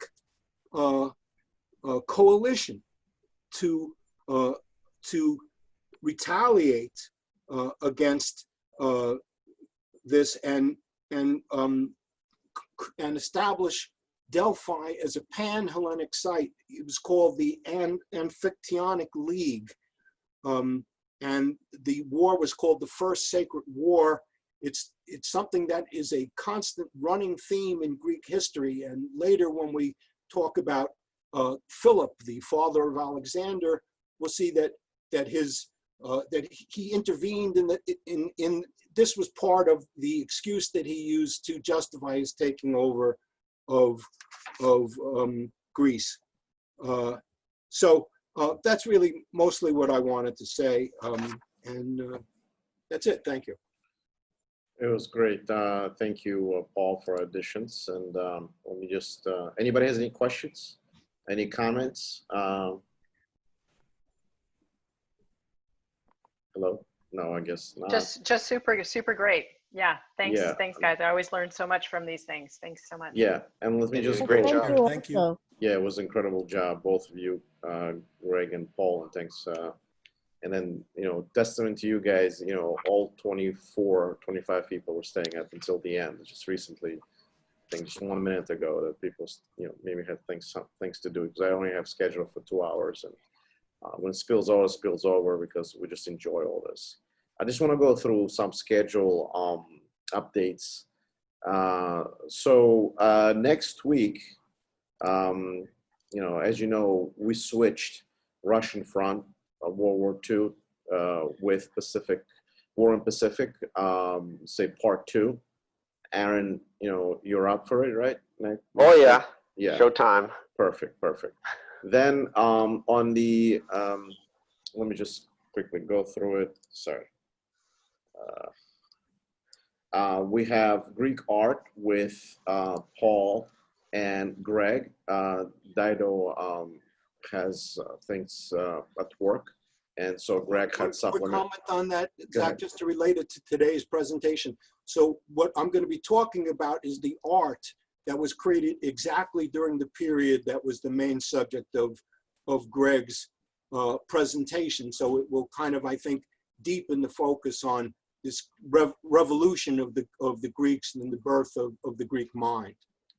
And Greg would present theater.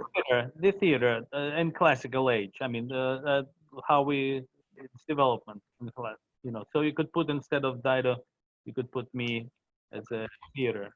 You know. Greg, okay. And I'll resend this. Classical age theater. Theater, okay, got it. I mean, it's you know, it's fine. All right. So then what we have is I don't know if John is on 913. We have Russian front, World War II, and I've been getting a lot of people. They are particularly interested in War in Pacific and Russian front, not as much in our ancient history. So you have more people listening again, and the thing is, we want everybody to love everything, but obviously there's not going to be concept of loving. We love all them all. Some more ancient, more some more modern, but we love it all. These are all our children. This is all our children. Then we have a 919 Persian War Marathon. It will be Lisa and Richard. Richard just stepped out. Lisa, you're up for it, right? Yep. So do you want me to send you Richard's contact, or you have it and you guys? I've got Richard's contact and stuff. We've been in touch. I just need to work on my outline. Nice. And then following that, in 2 weeks it will be Thermopylae, Persian War. And again, it doesn't have to be subjected to Thermopylae. You guys can talk about Themistocles. I mean, that's the biggest part of it, of that war anyway. And Xerxes, and obviously Richard will talk about it. I don't want to, steal his thunder. What's next? Aaron Aaron is our hit person for the modern piece. So he's doing glorifying USA and Soviet Union, war efforts, and he can talk about it. And when he gets to that, and then we have an interesting one, an ancient one is Phoenician language, which is going to be Rolf, Greg, and Zach, and Carthage and seafarers. And Greg, we can divide it however you want to. I'm not sure what exactly it is. No, I'm thinking that you can talk about Carthage, how the Phoenicia expanded to Africa and stuff like. And then I will talk about them as seafarers. So it's going to be 3 presenters. You're going to have a language, and migration would be Rolf. You talk about Carthage, and I'll talk about seafarers, Phoenicians, and stuff like that. Carthage more than a lot of people. So in that regard. Then, we have an interesting one, obviously, Cold War. And Cold War, I kind of want to do most of the discussion. Aaron is going to lead it, but then Greg, Zach, and Mikhail, which is, we were living Cold War in Soviet Union, so we will add, our pieces to it. Then you have Battle of Kosovo. I remember Murat dying by the hand of the Serbian Kosovar, and Vlad, he's a Kosovar, so he's gonna present that. That would sort of be interesting. Then we also have Teutonic Knights, would be Sergio, and he's not on right now, but mostly he's gonna talk about arm and armors and Teutonic Knight is in general, and an aspect. I think there was even a piece where they actually had colonies. We didn't know that. That's crazy. So we don't know a lot of the history about that, and Sergio is going to present that. Go ahead. Sorry. All right. No. That's I found out about that too, and you just realize it's kind of like when I found out about the Normans being. I mean, it's the reason there's tall and blonde people in Sicily, right? It's just, I remember when I found that out, it was like it gave me a completely new vantage point on the scale of their migrations. Correct. Then this is where we're gonna talk about Spartan lives and warfare. Agogi military camps, and it's going to be you, Aaron, and Sergio. I just found that you guys are going to work well together on this. So we want to know everything about, their training, how much you have on it, obviously, Sure. through, and, when, kids went into training, what they did, how they capture helots. There was a lot of interest today. Obviously, people were discussing it, but it's going to be 2 hours of this pure, and then you'll talk about warfare and, and Yeah. Sergio for the military, equipment and all that stuff. So we kind of, I want to expand Sergio doing other things, but he's our, arm and armors expert, so far. Then classical Greek, classical Athens, and Greg spoke about it a little bit today, so we'll just expand on it. Zach and Greg. Peloponnesian War, Aaron and Sergio, as well. On, I have a question. Between classical Greek and Peloponnesian War, I mean, I don't know if Aaron and Sergio are going to cover this Delian League period, or we should cover it during the classical Athens. we should cover it because they're going to be more focused on the war itself. When it started, like Yeah. We will. One, So right? maybe I'll have to. Oh, I'm sorry. Shit, this thing is like unbelievable. 1 second. So I'm just gonna put. What the heck is it doing? So I'll put the we'll put Dalian League, I guess, here, Classical Athens and Delian League. and I'll look at spelling later. D-E, Delian with the, E, right? yeah, T-E, yeah, Delian League. Okay, got you. All right, so we got that. I'll resend that. Peloponnesian War, Aaron Sergio.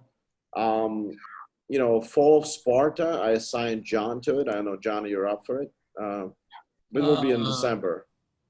And I sent the Sea of Thebes. Yeah, I can do some reading. I don't know much about Greece, I must admit. So.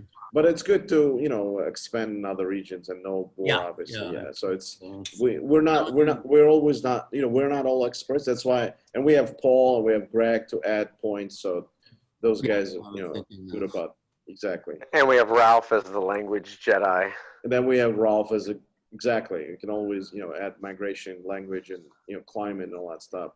Philip will be Greg. He's done some reading and read some books. Alexander and Diadochi, it's John and Aaron. However you guys want to split it, maybe. We have to divide that. Alexander It's massive. Yeah, it's a massive. All right, so we'll expand. War is another massive thing, So Diadochi would be, but I was thinking we could we could probably divide Diadochi out. Make 2 out of that. Alexander, and Diadochi is 2 different things. They're both big. I see. Okay, gotcha. Yeah. So what I'm going to do is then I'll divide it out, and it's good that we're going through schedule because. You can do it later. Just keep that in mind. Yeah, and by the way, Zach, I have one that obviously could be for next year, whatever I want to add, which is the Hanseatic League.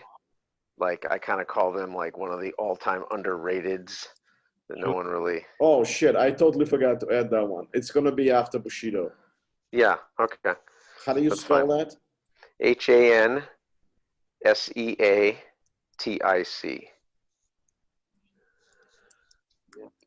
They're like my new high quality, low draft choice in history. All right, and that would be you, right? That's very interesting. Yeah.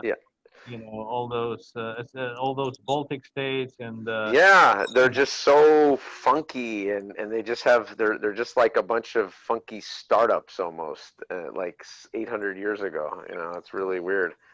It's kind of cool. Yeah, I'm glad that, there's a lot of topics that, I also need to add Sam's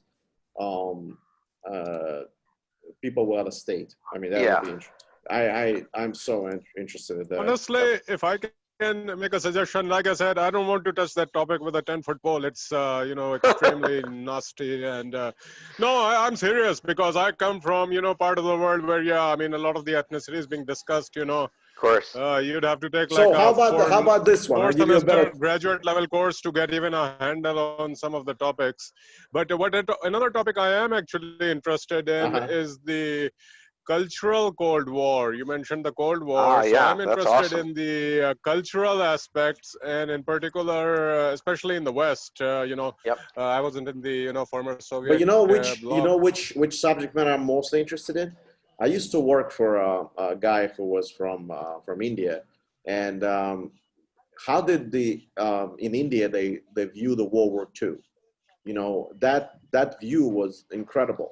I mean, Oh yeah, because because of you the had fact Well, I that. that mean, because of the England being a colonizing, power And they were in India. fighting the colonization at the same Exactly. time that they were providing troops for the Burma, counteroffensive against the Japanese. I mean, it was really wacky. I mean, it really was pretty wild. So that would be no, I amazing. don't think it was that different from how, African Americans from the South were fighting in the, US Army. They didn't feel that different. It was, they were fighting for a bigger power, obviously, Sure. but they were hoping for some good to come out of that But experience. most people But don't know that story, I guess is our whole point, Yeah, is like with yeah, it's yeah. interesting. Like you can even pick up the piece where in Middle East you had a lot of muftis that yeah, were absolutely. supporting Nazi and stuff like that. So you could. No. Actually, that is also greatly overrated. It's like 1:100 almost ratio. Vast majority were fighting for the Allies. That was an extremely small minority. Well, there was a famous one who made a trip to Berlin. Well, I mean, infamous one because of propaganda. Yeah, sure. Well, I thought before the Tehran meeting between Stalin, and Churchill and Truman, they actually had Iran almost switch sides. No, I mean, people have gone through the record of major newspapers in Cairo, and they've gone through it with a fine-tooth comb to judge what was the vox populi or the public feeling. And yeah, at no time was there any serious sympathy for the Nazis. That's just pure propaganda. Got it. So I have one thing that at some point next year we could go into, which is one of the wackiest things I ever read. I don't know how many of you know about Operation Long Jump. It was Germans' attempt to assassinate Stalin, Churchill, and Roosevelt at the Tehran conference in '43. It's just a crazy story. There's sort of a good and a bad Russian movie made about it, as all proper Russian history has. Who was in that movie? Alain Delon. Yes, I know. That's true. I saw that. It's so funny. It was ridiculous. I was like, yeah, what? it totally was. Yeah. But that's how people rolled back then. But so anyone that's just funky, I mean, we don't have to do it as a topic, but just something for people to just go search Operation Long Jump. It is so cartoon absurd, and of course it got rolled out. I mean, I'm not spoiling it for you, obviously. Everyone knows sort of it didn't work, obviously, but it was just like literally everyone knew it was happening but the Germans. You know what I mean? So each of the allies set up their own way to ambush all the different parties, and then they held the party after, right? So the big three held a party to celebrate them. They called it the assassination party.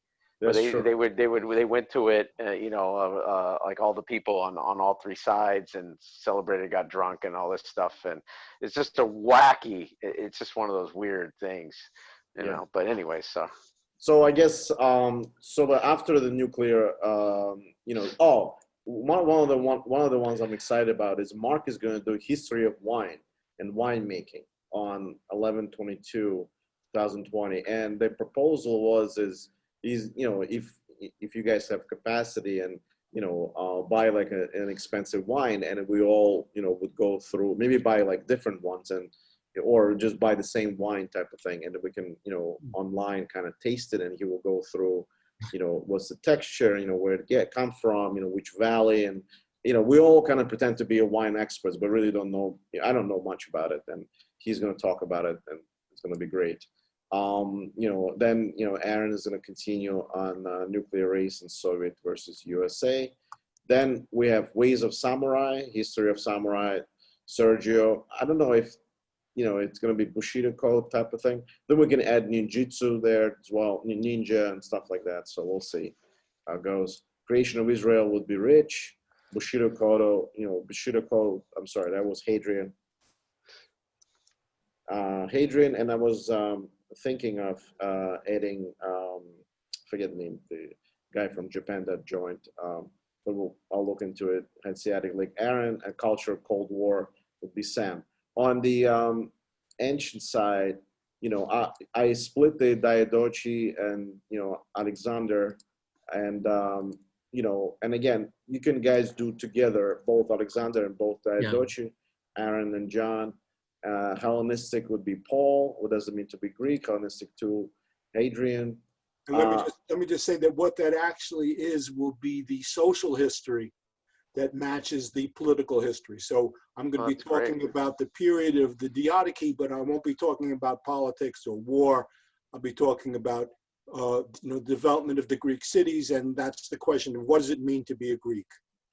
Perfect. And so I don't know last time, if we were able to discuss, we're not going to go into Rome right away. What I want to do is I want to first explore, some other areas like Africa, Bactria, Africa. I want to start with Nubia, Nabata and Arroyo. We don't know a lot about it. And, I can present the start out. Then, Greg suggests we'll talk about Ethiopia because it's more Western culture. Ethiopia, by the way. I'm sorry? I can present Ethiopia. So yeah, that would be great. I can help out on East Africa because I lived there for a while. So here we go, East Africa, and then we obviously will talk about. I mean, Carthage. So that's part of according to Romans Africanus. So that's going to be all that and then I don't know. I know Richard knows a ton about the Maghreb and kind of northern Africa. So if we can scoop him in. Okay. That we can split it out. It doesn't have to be like one presentation. Like Nubia is a good 2-hour talk. I mean, I mean, every single one of the. I mean, there's 25 to 50 topics across Africa. I mean, this is independent of cultural topics and sort of all the kind of big politics type stuff too. So, but I also want to talk about Harappan Empire and India, Pakistan. Sam, are you interested in something like that? Sorry, what was the topic again, please? Harappan Empire from Pakistan and India. India. Oh my God, that's not empire. That's really ancient. Yeah. It's Harappan culture. Culture, sorry. Would you be interested in? No. That is like a big, specialty field. But I might be able to do something on the Indian Army and the Indian. It might not be like a long presentation, but no, I'm interested in like Bangladesh, India, and and them obviously helping, or not helping, whatever. Soviet Union used to say we help Afghanistan, but obviously it was bullshit. So they call it international forces, So we can talk about the politics in the army and the China-India conflict. We definitely are interested in very, it's still happening. So in India-Pakistan conflict, those type of things that you can talk at length. So we'll just call it military, Indian military, and then you could present whatever. Well, maybe more so related to British India, the leading up to 1947. That is an interesting topic. Oh, like Sipai and all that stuff. Are you going to talk about? No. Basically, the British, the native use of native troops in British armies and what role that played into the eventual independence and participation in World War I, World War II, and all of that. Okay, we'll talk about it. All right, that's all I have, guys, and this was an incredible presentation. Thanks, Greg. Great research. Thanks. Hey, Zach. Yeah. Go ahead. I have a question, and I don't know if anyone else would be interested in this.